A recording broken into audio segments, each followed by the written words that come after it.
I call our third speaker in proposition of the motion to Minh Tri, who is a first year studying HSPS at Queen's College.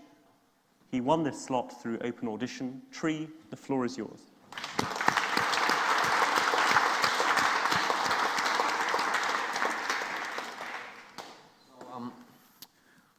If it was the analogy that there was the pessimist and the optimist just now, then I must be the drunk beggar on the side chucking vodka, because I'm super pessimistic about any of this, right? So far, both sides have relatively agreed upon this narrow Overton window, and maybe because I'm the only student speaker, I'm going to, step out of this, small kind of agreement, like Bernie Sanders, but hopefully I don't fall on my face today, right? Because Mr. President, I believe that there is a light at the end of the tunnel, but that light's probably an oncoming train, right? Because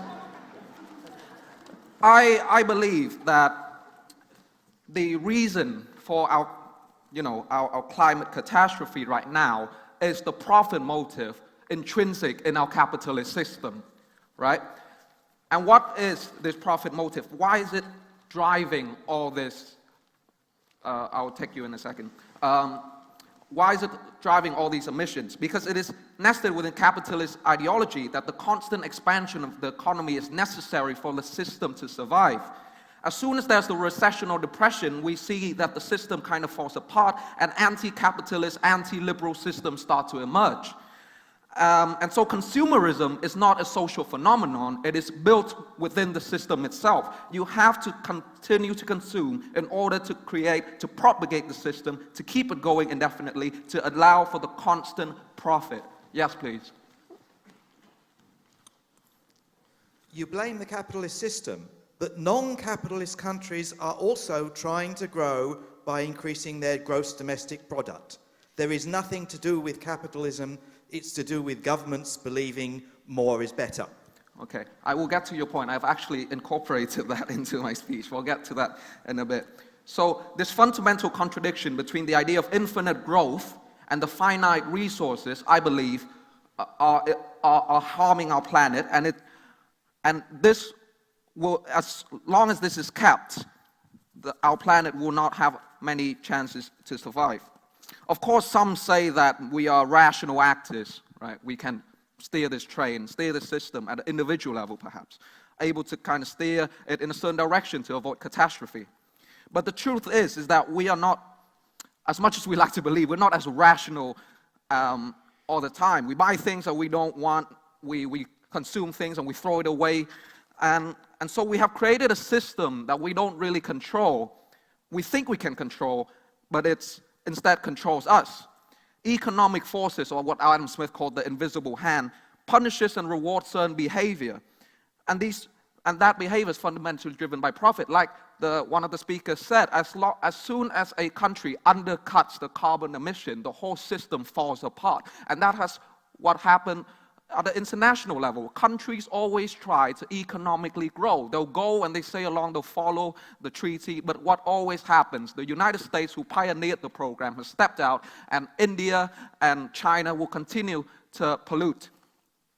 And so we may try to, and so there's two types, I think, of action that is really harmful. One is climate denial, saying, it's not happening at all, right? I'm not saying that.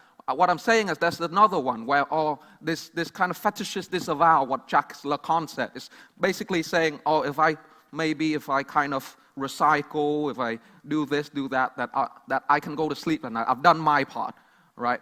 But we are more like soccer fans in front of a TV cheering on, even though we're heading towards that direction that I believe we can't change. So what about these Greta Thunberg? What about kind of leftist movements trying to change this? Well, I believe that this is just small, like I said, small changes to the system, but it doesn't change the fundamental profit motive that is causing this.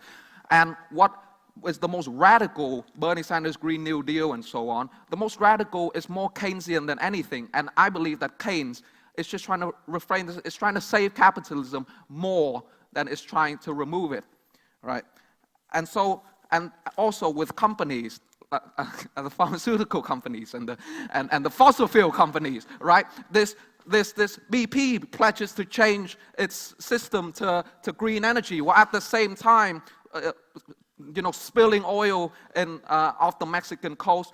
One of the 100 companies since 1988 to be responsible for 71% of emissions, global emissions so far. And so there's this greenwashing that perhaps we can change a little bit things here and there, that it will be okay. So to come to that question in the end, what about communism? Oh, we'll just throw it away. But communism doesn't work either. I come from Vietnam. I come from a communist country. That's not what I'm advocating for.